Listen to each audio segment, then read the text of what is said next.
Giants group of Bharuch દ્વારા પ્રમુખ મૃણાલ કાપડિયાના નેતૃત્વ હેઠળ ગુરુ પૂર્ણિમા તથા ગૌરી વ્રતના પાવન અવસરે વિવિધ સેવાકીય કાર્યક્રમોનું ભવ્ય આયોજન કરવામાં આવ્યું.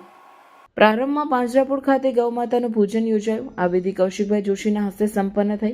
પૂજા પછી ગૌમાતાઓને ઘાસચારો ખવડાવવામાં આવ્યો. પછી સેવા યજ્ઞ સમિતિ ભરૂચ ખાતે આશરે 400 દર્દીઓને ભોજન સેવા આપવામાં આવી. આ બાદ ઉમરાજ પ્રાથમિક શાળામાં બાળકો માટે વિવિધ સ્પર્ધાઓનું આયોજન થયું. ધોરણ 4 થી 6 તથા 7 થી 8ના વિદ્યાર્થીઓ માટે અલગ અલગ ગ્રુપમાં સ્પર્ધા રાખવામાં આવી. તમામ ગ્રુપમાંથી પ્રથમ, દ્વિતીય અને તૃતીય વિજેતાઓને ઇનામથી નવાજવામાં આવ્યા. વિદ્યાર્થીનીઓ માટે યોજાયેલી મહેંદી સ્પર્ધામાં પણ શ્રેષ્ઠ પ્રદર્શન માટે 3 વિજેતાઓને ઇનામ આપવામાં આવ્યા. ચિત્ર તથા મહેંદી સ્પર્ધાનું મૂલ્યાંકન સંગીતાબેન કાપડિયાએ કર્યું.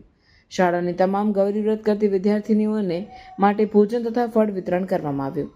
આ સમગ્ર આયોજનમાં નિમ્નલિખિત સેવાભાવી સભ્યોનો ઊંડો સહયોગ રહ્યો, જેમાં મૃણાલ કાપડિયા, રશ્મિકાંતભાઈ મેનગર, પ્રદીપભાઈ રાવલ, વીપી મહેશભાઈ રાણા, રશ્મિકાંત કંસારા, ચંદ્રકાંતભાઈ રાણા, હસમુખભાઈ વાઘેલા, મયુરભાઈ શાહ, મુકેશભાઈ તાપિયાવાલા, જયેશભાઈ કાપડિયા, નૈશદભાઈ દવે, ધવલભાઈ પટેલ, પાંજરાપુરના ટ્રસ્ટી બિપિનભાઈ ભટ્ટ તેમજ ઉમરાજ શાળાના આચાર્ય રમીલાબેન પટેલ તથા શાળાના શિક્ષક મંડળે સંપૂર્ણ સહયોગ આપ્યો. આ શ્રેષ્ઠ આયોજનથી ગુરુ પૂર્ણિમા અને ગૌરી વ્રતનું પવિત્રતા અને સેવાભાવથી યથાર્થ સન્માન થયું.